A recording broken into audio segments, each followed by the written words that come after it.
우리의 신앙 생활은 성전과 함께 시작이 되고 또 성전을 통해서 하나님의 은혜를 경험하고 또 하나님께서 주시는 풍성한 삶의 복을 누리게 됩니다.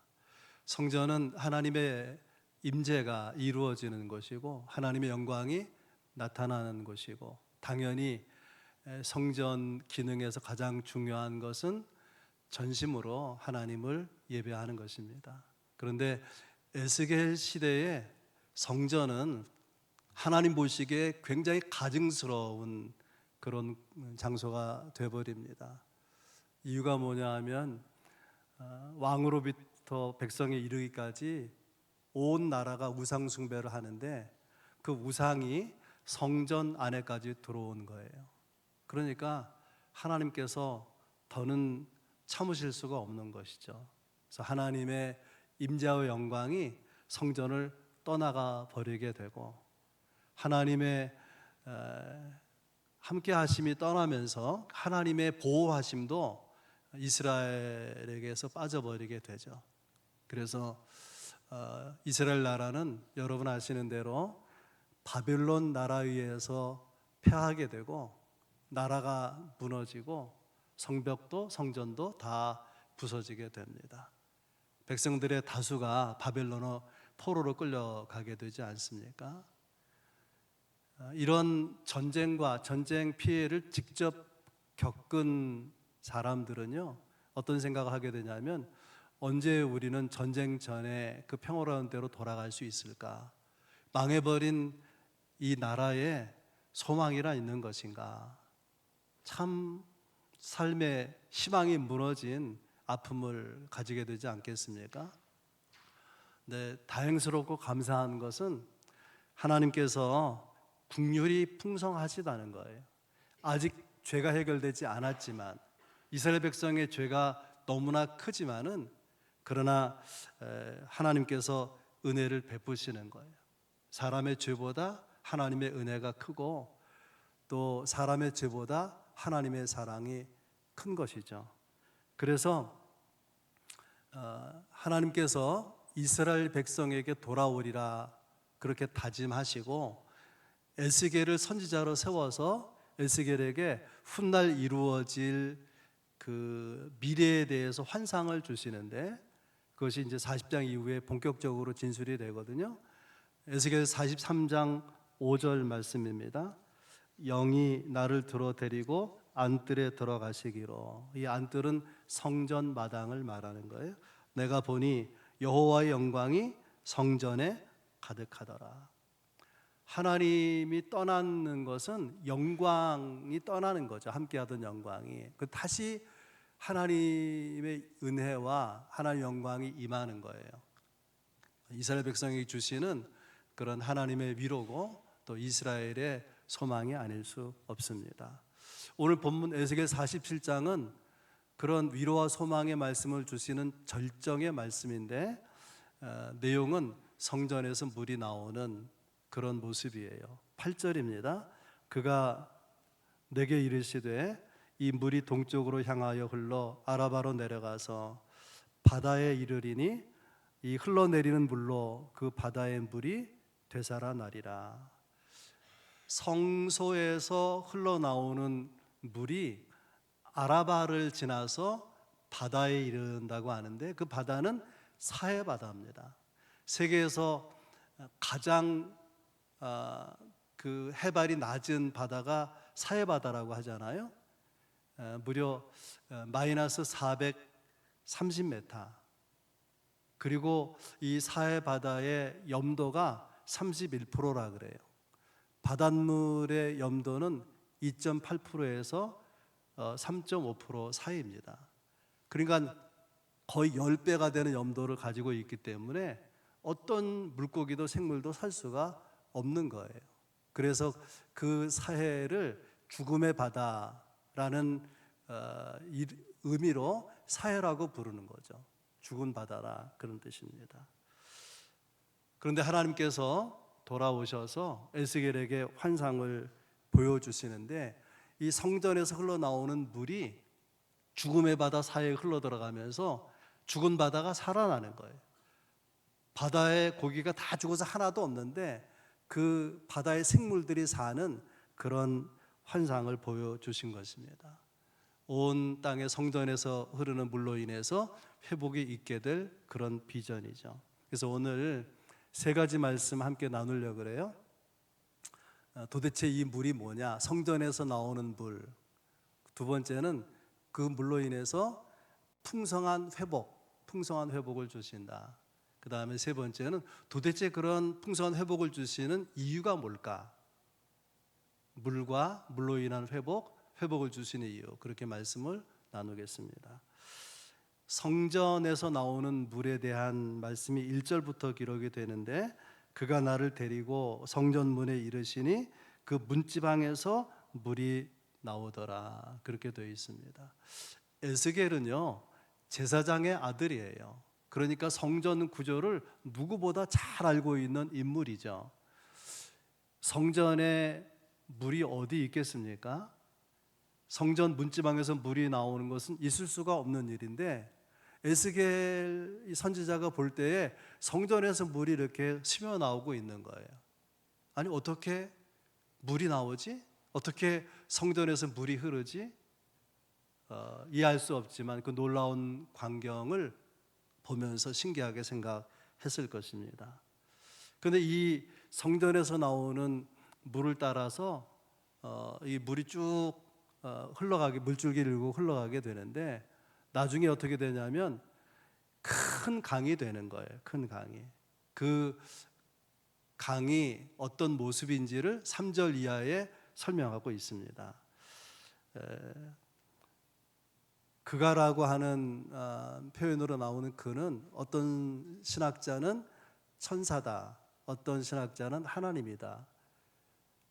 하나님이 천사로 나타나는 경우도 있으니까 천사라고 해도 되고 하나님이라고 해도 되는데, 아무튼 그가 줄을 가지고, 측량하는 줄을 가지고 이 물이 흘러가는 곳을 이렇게 한 척, 두 척 이렇게 잽니다.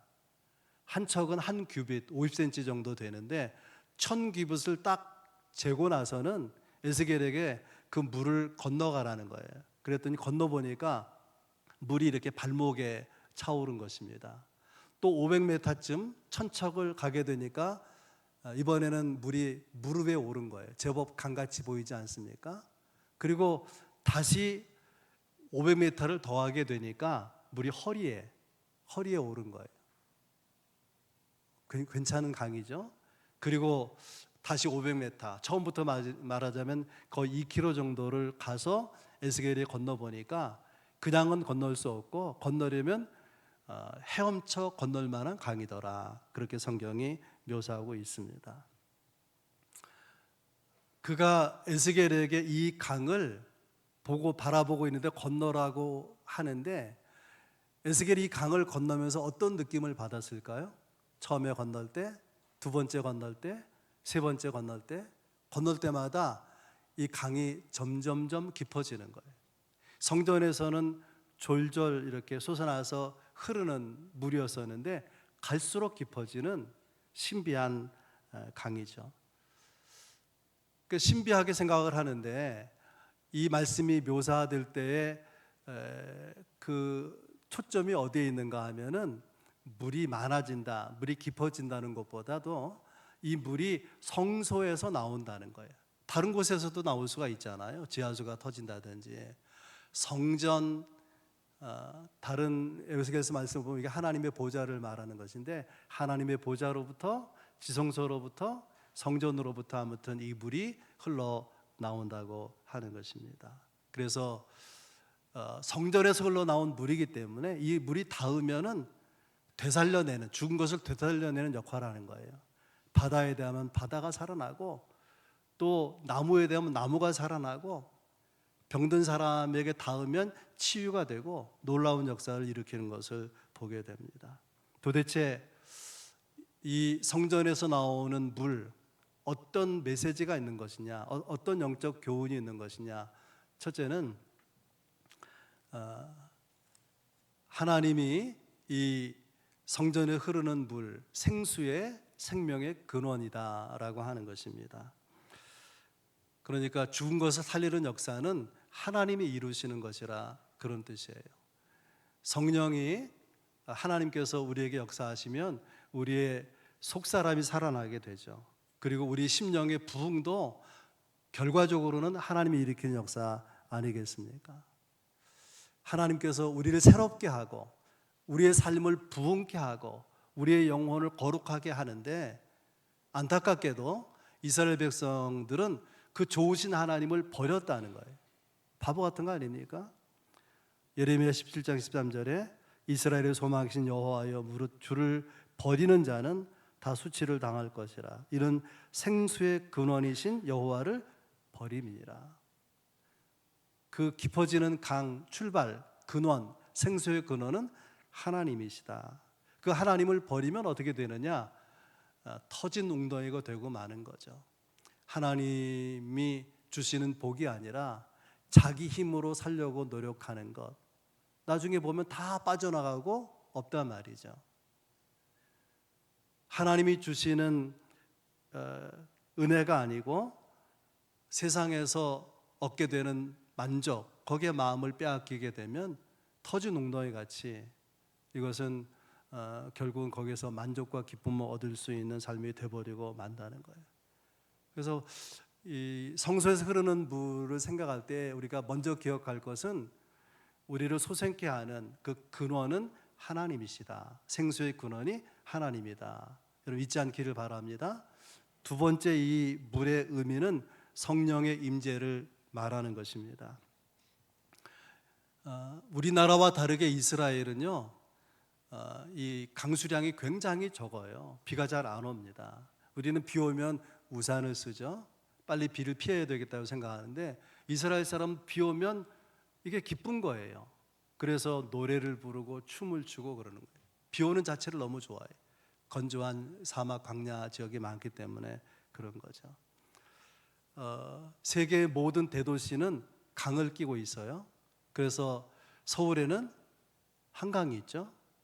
워싱턴에는 포토맥 강이 있고, 또 뉴욕에는 허드슨 강이 있고. 그런데 예루살렘에는요, 이스라엘 수도인 예루살렘에는 강이 없어요. 강이. 왜냐하면 다윗이 여부수 산성에다가 이스라엘 수도 예루살렘을 만들었거든요. 산성, 물이 없습니다. 여러분 산에 물이 잘 없잖아요.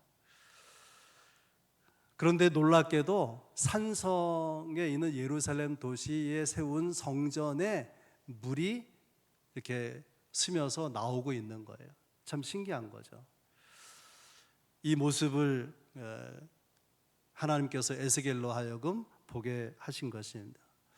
이 성전에 이렇게 물이 흐르는 것과 더불어서 성전에 물 사건이 또 하나가 있어요. 그게 뭐냐면 초막절 때에, 초막절은 이스라엘 3대 절기 중에 하나거든요. 이스라엘 백성이 과거 출애굽해가지고 광야 40년 생활할 때 초막을 짓고 살았거든요. 그 나그네 초막 짓고 살던 것을 잊지 않도록 하기 위해 초막절을 지키라고 하는데, 초막절 행사 가운데 하이라이트가 뭐냐면은 기온샘, 강은 없지만 샘이 하나 있어요. 샘이, 기온샘에서 물이 흘러서 고이는 것이 실로암 못이거든요. 실로암 못에서 물을 길어다가 성전에 부어요. 이스라엘 백성들에게 물은 생명의 의미가 있어요. 그래서 성전에 물을 붓는 것은 성전에 계신 하나님, 하나님이 우리의 생명의 근원이다, 그런 뜻으로 물을 길어다가 바친단 말이죠. 이런 물 길어서 성전에 붓는 모습을 예수님께서 지켜보시면서, 성경에 그렇게 돼 있어요. 요한복음 7장에 보면은 예수님이 큰 소리로 외치셨다. 큰 소리로, 웅변하듯이 큰 소리로 외치셨다. 이렇게 말합니다. 누구든지 목마르거든 내게로 와서 마시라. 나를 믿는 자는 성경의 이름과 같이 그 배에서 생수의 강이 흘러나오리라. 오늘 성소에서 물이 흐르는, 그걸 누구에게 연결시키고 있어요? 예수님 자신에게. 예수님이 생수라는 거예요. 그를 마시는 자는 배에서 생수가 흘러 넘치리라, 그렇게 말씀하시고, 이 말씀 뒤에 설명이 붙어요. 성경이 설명을 했어요. 이는 그를 믿는 자들이 받을 성령을 가리켜 말씀하신 것이라. 나를 믿는 자는 그 배에서 생수의 강이 흘러넘치리라. 그 생수가 성령이라, 그런 뜻이죠. 요한복음 4장에 한 여인과 예수님이 대화를 나누는 장면이 기록되어 있죠. 야곱의 우물이라는 사마리아의 수가라는 지역에 야곱의 우물에 한 여인이 물 길러 나오는데 거기 예수님이 앉아 계셨어요. 여인에게 물을 달라 그러죠. 그랬더니 아니 유대 남자가 뭐 사마리아 여자한테 물을 달라고 하느냐, 인색하게 물 한 잔을 주지 않는 거예요. 그때 예수님께 이렇게 말씀하시죠. 내가 누구인지 알았더라면 너는 나에게 물을 구했을 것이고 내가 주는 물은 그 속에서 영생하도록 솟아나는 생수가 되리라, 그렇게 말씀하셨습니다. 이 여인은요, 아무도 물 길러 나오지 않은 세계는 물을 길러 나온 이유는 그의 과거가 부끄럽기 때문에 그런 거죠. 남편이 5이나 있었다고 돼 있어요. 현재 5명하고 산다는 것이 아니라 무슨 내용인지 모르지만 결혼해 살다가 만족감이 없는 거예요. 그래서 남편을 바꿨어요. 또 바꾸고 또 바꾸기를 5번을 바꾸고 지금도 다른 남자와 살고 있어요. 그런데 이 여인에게는 인생에 목마름이 있는 거예요. 남편을 바꿔도 즐겁질 않은 거예요. 삶이 행복하지를 않은 것입니다.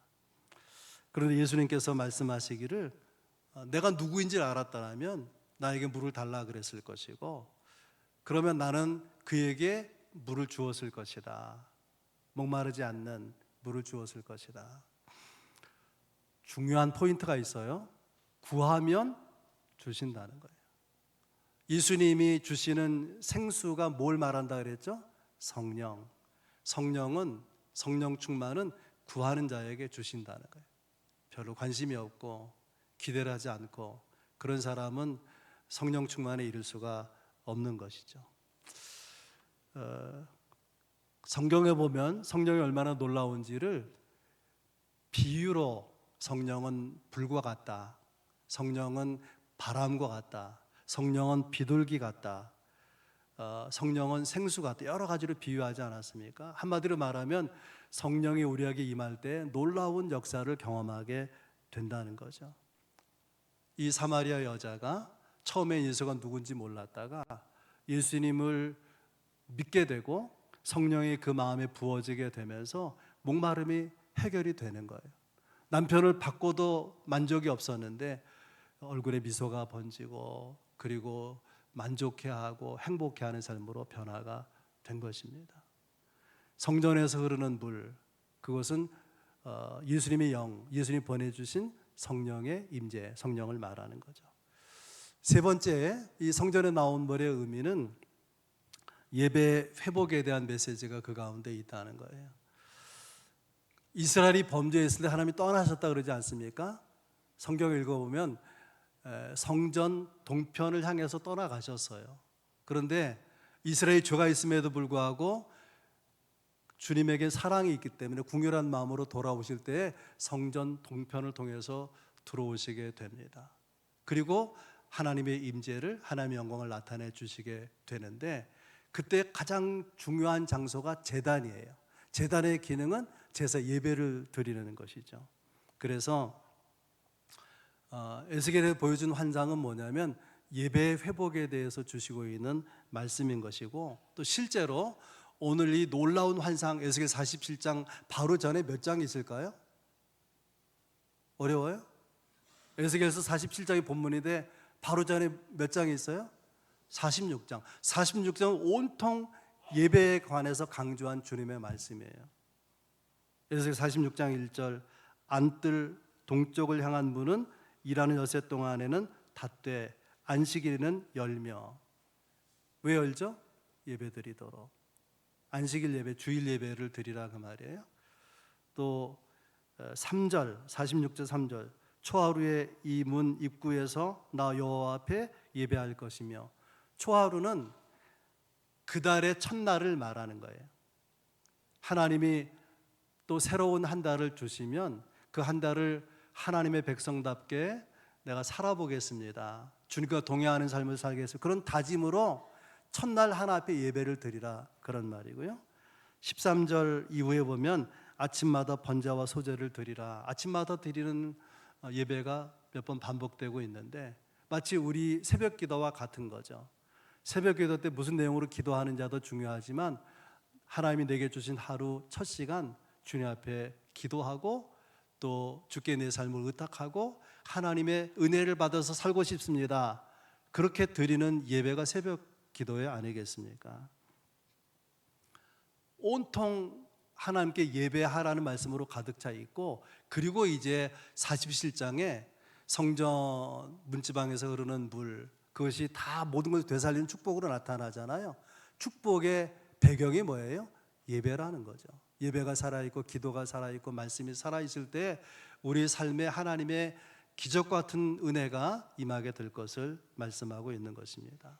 그러니까 우리가 예배가 회복되어야 되는데요, 예배가 회복되면 성령이 우리에게 충만하게 임하게 되는 거죠. 에베소 5장 18절 19절 말씀이에요. 술 취하지 말라. 이는 방탕한 것이니 오직 성령으로 충만함을 받으라. 시와 찬송과 신령한 노래들로 서로 화답하며 너희의 마음으로 주께 노래하며 찬송하라. 핵심은 술 취하지 말고 성령 충만하라. 성령 충만하라. 성령이 임하셔서 예수 믿는 거예요. 근데 충만과 달라요. 성령 충만하게 되면, 하나님의 영이 강하게 나를 지배하게 되면 더 높은 세계가 있다는 것을 알게 되고요, 더 깊은 영적 세계가 있다는 것을 알게 되고 하나님의 사랑과 은혜를 더 풍성하게 누리게 되는 거죠. 그래서 예배 드리지만 성령 충만함이 있는 예배를 드리는 게 중요한데, 그래서 우리는 이것을 위해서 기도해야 되는 거죠. 성전에 흘러나오는 물이 이런 여러 가지 영적 교훈을 우리에게 주고 있다는 것입니다. 두 번째 여러분과 나누려고 하는 것은 이 성전에서 흘러나오는 물로 인해서 풍성한 뭐가 이루어진다고요? 회복, 풍성한 회복이 이루어진다는 거예요. 제가 이 풍성한 회복을 두 가지로 묵상했어요. 하나는 풍성한 회복은 뭐냐? 심이 많아지게 하는 것이다. 심이 많아지게 하는 것이다. 7절 강 좌우편에 나무가 어떻다고요? 심이 많더라. 9절 모든 생물이 살고 또 고기가 심이 많으리니. 10절 그 고기가 각기 종류를 따라 큰 바다의 고기같이 심이 많으려니와. 하나님이 주시는 회복의 특징이 뭐냐면 심이 많아지게 한다는 거예요. 예수 믿는 사람을 간신히 구원하고 지옥 가지 않고 천국 가게 하는 정도가 아니라 하나님이 우리에게 은혜를 베푸실 때는 풍성하게 하신다는 거예요. 여러분이 신앙생활을 하면서 풍성한 주의 축복을, 주의 은혜를 경험할 수 있기를 바랍니다. 이 에스겔에게 주신 이 미래에 이루어질 사회에 대한 예언은요, 예수님 오시기 500년 전에 이루어진 예언인데, 이 세상 끝날에 대한 예언이 요한계시록에 나와 있거든요. 거의 똑같은 예언이 요한계시록 22장 1절 2절에 나와요. 또 그가 수정같이 맑은 생명수의 강을 내게 보이니 하나님과 및 어린 양의 보좌로부터 나와서 길 가운데로 흐르더라. 강 좌우에 생명나무가 있어 12가지 열매를 맺되 달마다 그 열매를 맺고 그 나무 잎사귀들은 만국을 치료하기 위하여 있더라. 이 요한계시록 20장 1절 2절과 오늘 본문의 12절과 거의 같아요. 하나님의 은혜가 흘러들어 이루어진 것과 거의 똑같이 묘사되고 있습니다. 오늘 본문 10절은 이렇게 되어 있어요. 또 이 강가에 어부가 설 것이니 엔게디에서부터 에네글라임까지 그물 치는 곳이 될 것이라. 고기 한 마리 살 수 없는 곳에 어부가 있어요. 고기가 적으면 고기 잡는 것을 업으로 하는 어부는 없죠. 낚시는 할지라도 고기가 심히 많아진다는 거예요.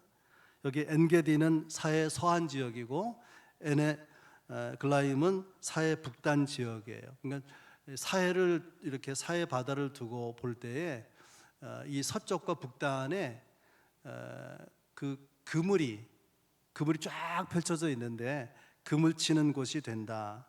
원어에는 이 그물이 뭐냐면 고기를 잡고 그러면 이제 그물이 상하잖아요. 그걸 이렇게 수리하기 위해서 그물을 펼쳐 놓는 것, 이 그물 치는 것, 수리하기 펼쳐 놓은 것이 그냥 사회 이 서쪽과 북이 쫙 깔려 있다는 거예요.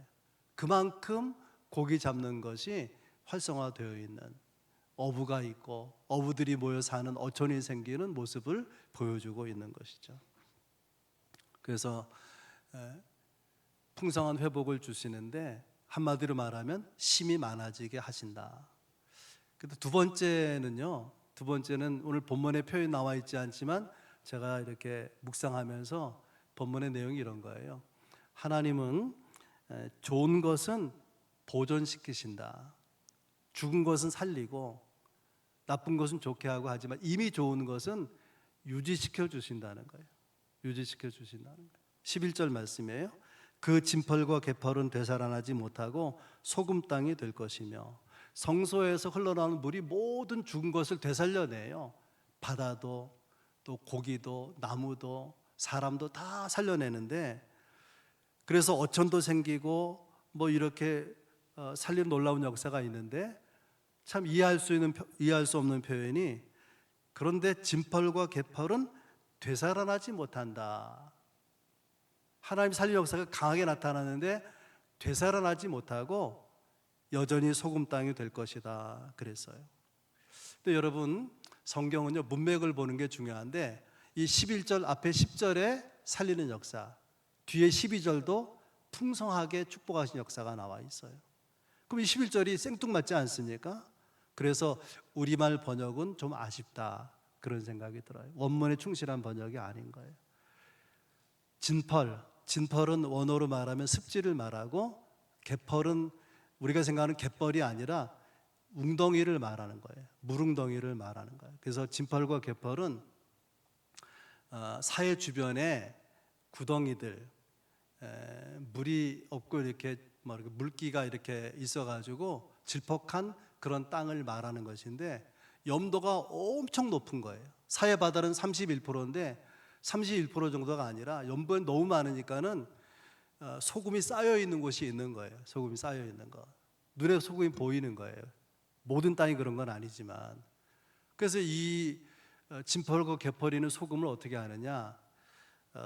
에스겔서 43장 24절에 보면은 이스라엘 백성이 속죄 제사를 드릴 때에, 번제로 속죄 제사를 드릴 때에 소금을 드린다. 소금. 그래서 이 진펄 개펄에서 이렇게 가져오는 소금으로 예배 때 사용하고 하나님께 제사 드릴 때 사용을 한다, 그런 말입니다. 무슨 말인가 하면은, 성전에서 흘러나오는 물이 망가진 것, 병든 것, 죽은 것은 살려내지만 이미 하나님께 귀하게 사용되고 있는 것은 굳이 바꿀 필요가 없잖아요. 그 기능을 그대로 하도록 하나님 역사하신다는 거예요. 물이 계속 들어오잖아요. 근데 거기는 염도 31%다 들어오면 그냥 바닷물이 돼버리잖아요. 하나님께 드릴 소금이 없는 거 아니겠습니까? 너무 잘나고 자랑스러운 아들인데 양자로 보내겠습니까? 안 그러잖아요. 그런 건 안 바꾼다. 안 그런 사람도 있지만은 너무 남편이 좋고 너무 아내가 사랑스럽고 딴 여자가 바꾸겠어요? 딴 남자 바꿉니까? 절대로 안 하죠. 이미 좋은 것은 하나님이 보존시켜 주시고 유지시켜, 그것도 은혜예요. 왜냐하면 모든 것은 다 약화되잖아요. 모든 것은 다 약화되고 또 건물도 이렇게 낡아지고 그러는데 그 기능을 그대로 발휘하도록 하나님께서 다스려 주신다. 너무 섬세한, 너무 완벽한 하나님의 은혜 아니겠습니까?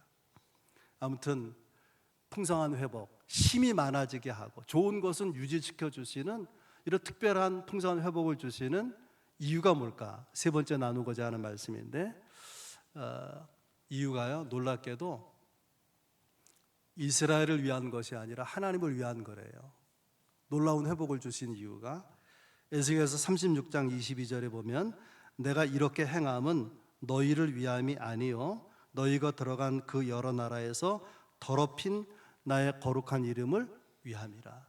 하나님의 이름을 위해서 회복을 주신다는 것입니다. 여러분 어떻게 사십니까? 위하여가 지금 하나님이 에스겔서를 통해서 말씀하는 것처럼 하나님의 이름을 위하여, 그 위하여인지 하나님이 복을 주시는데도 불구하고 여전히 나만을 위하여로 살고 있는지를 여러분 생각할 수 있기를 바랍니다. 하나님의 이름을 위하여 우리의 삶을 풍성하게 회복시키는 분인 것을 기억해야 될 거예요. 그 다음에 가장 중요한 것이 있는데요, 그것이 하나님의 마음이에요. 우리의 삶을 풍성하게 하시는 이유가 뭐라고요? 하나님의 마음. 이 에스겔서 오늘 본문 이렇게 앞에서부터 쭉 구도를 보면 이렇게 돼 있어요. 여전히 이스라엘이 죄 가운데 있지만 하나님은 긍휼하게 사랑하셔서 무너진 성전을 회복시키십니다. 영적인 의미로 실제도로 그렇고요. 그 다음에 두 번째는 그 성전으로 하나님이 돌아오셔서 하나님의 임재와 영광을 나타내시는 거예요. 그러면 예배가 풍성해지죠. 예배의 은혜가 넘치게 돼요. 그렇게 하셔서 그 충만하게 된 은혜가, 이게 상징이 성전에 흐르는 물 아닙니까?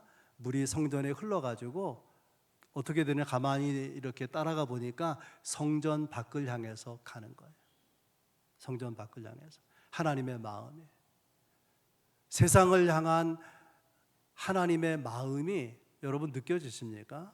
그런 마음이 여러분 가운데 있습니까? 성전 안에서 시작된 물, 성전 안에 충만하도록 하는 것이 하나님의 관심의 다가 아니라는 거예요. 보다 더 큰 관심이 성전 밖에 물이 점점 많아지고 깊어지게 하는 하나님의 마음이 있다는 것입니다. 하나님이 창세기 12장에 보면 아브라함을 부르시는데, 부른 목적이 뭐냐면 모든 족속이 너로 말미암아 복을 받게 하려 함이라. 아브라함도 관심하지만 더 큰 관심이 모든 사람을 복 주시기 위한 거란 말이죠. 하나님이 이스라엘 백성을 애굽에서 건져내지 않습니까? 그래서 하나님 백성을 삼으시는데 목적이 뭐냐? 모든 나라를 위하는 제사장 나라로 삼기 위해. 제사장은 중보자예요. 하나님과 사람 사이를 연결하기 위해서. 이스라엘이 그 역할을 해주기를 바라는데 잘 못한 거 아니겠어요? 우리에게 적용시키면 왜 우리를 먼저 택하시고 먼저 구원하셨는가? 우리를 통해서 또 다른 사람을 구원하기 위한, 더 많은 사람을 구원하기 위한 하나님의 마음이 있다는 것입니다. 더 놀라운 사실은요, 성전에서 물이 흐르는데 동서남북 방향 중에서 동쪽으로 흘러가요. 동쪽에 뭐가 있냐면 아라바가 있어요. 아라바를 뭐라고 부르냐? 아라바 광야라고 불러요. 또 어떤 경우는 사막이라고 말하기도 합니다. 사막 광야에 사람이 다니겠습니까? 거기에 생물들이 살겠습니까? 그런 광야 사막을 누가 관심하겠습니까? 그러나 하나님이 관심한다는 거예요. 우리가 관심 없어하는, 사람이 흥미를 가지고 있지 않는 세상에 대해서 지대한 관심을 가지고 있다는 거예요. 예수님께서 그렇게 말씀하셨어요. 요한복음 10장에 나는 선한 목자다. 선한 목자다. 내가 우리 안에 있는 이 양들도 내가 이끌지만은 우리 바깥에 있는 그 양들도 내게 속해서 목자의 양이 되어야 하리라. 이게 예수님의 관심이에요. 교회를 향해, 성도를 향해서 어떻게 되기를 바라느냐? 하나님이 가진 관심을 향해서 나아가기를 바라신다면, 그런 관심이 여러분에게 있느냐 묻고 싶어요. 오늘 이 환상의 모습은 너무 놀라운 것인데요, 성전 안에서는 물이 스며서 나와요. 막 솟아나오는 게 아니에요. 수도를 틀면 나오는 게 아니라 뽀글뽀글 이렇게 솟아나오는데, 그 물줄기를 따라서 가보니까는 멀리 갈수록 물이 더 깊어지는 거예요. 더 깊어지는. 여러분, 하나님의 은혜가 성전에 시작되지만 복음을 들고 우리가 세상을 향해 나갈 때 하나님의 역사가 더 풍성하고 깊게 나타난다. 그런 그림 아니겠습니까? 우리가 그렇게 복음을 받은 거예요. 이 땅에 복음을 전해준 선교사들이 있잖아요. 그때에 우리나라에 들어온 선교사는 유능한 사람들이 왔어요. 학교 다니면 뭐 수석을 한다든지 우등생이든지 얼마든지 자기가 다닐 직장이 있고 사업을 할 수도 있고, 그런데 받은 부르심 그 사명 때문에 그 젊은 청년들이 젊은 사람들이 와서 선교를 하게 되는데요. 박해로 그냥 오자마자 죽은 사람이 있어요. 배에서 내리지 못하고 죽은 사람도 있고 와서 사역 며칠 안 돼 죽은 사람도 있고 많은 사람들이 풍토병으로 죽어서요. 물이 안 맞는 거죠. 물이 여행하면 물이 안 맞아가지고 배탈하고 이번에도 그런 교인이 있었거든요. 얼마나 안타까운 거예요. 그렇게 복음을 전해서 한국 교회가 있잖아요. 와서 교회를 세우고 또 학교를 세우고 병원을 세우고 또 무지한 이 백성을 일깨워 나가고 지식을 공급하고 오늘 한국 교회가 있는 것이죠. 중요한 것은 하나님의 마음 우리에게 있느냐 그 말이에요. 세상을 구원하기 위한 하나님의 열망이 우리에게도 있느냐 그 말이에요. 영혼을 사랑하는 마음이 우리에게 있는지 하나님이 묻고 있는 것입니다. 하나님은 전능하신 분, 온 우주 만물을 창조하도록 전능하신 분인데 하나님은 다짐한 게 있어요. 내가 이 위대한 역사를 사람을 통해서 이룰 것이다. 사람이 중요해. 사람이 관심이 없어. 아라바 광야 같은 거 사막 광야 난 관심이 없어. 거기 돈이 나오나 뭐 거기서 밥이 나오나 그런 사람은 쓰실 수가 없는 거죠.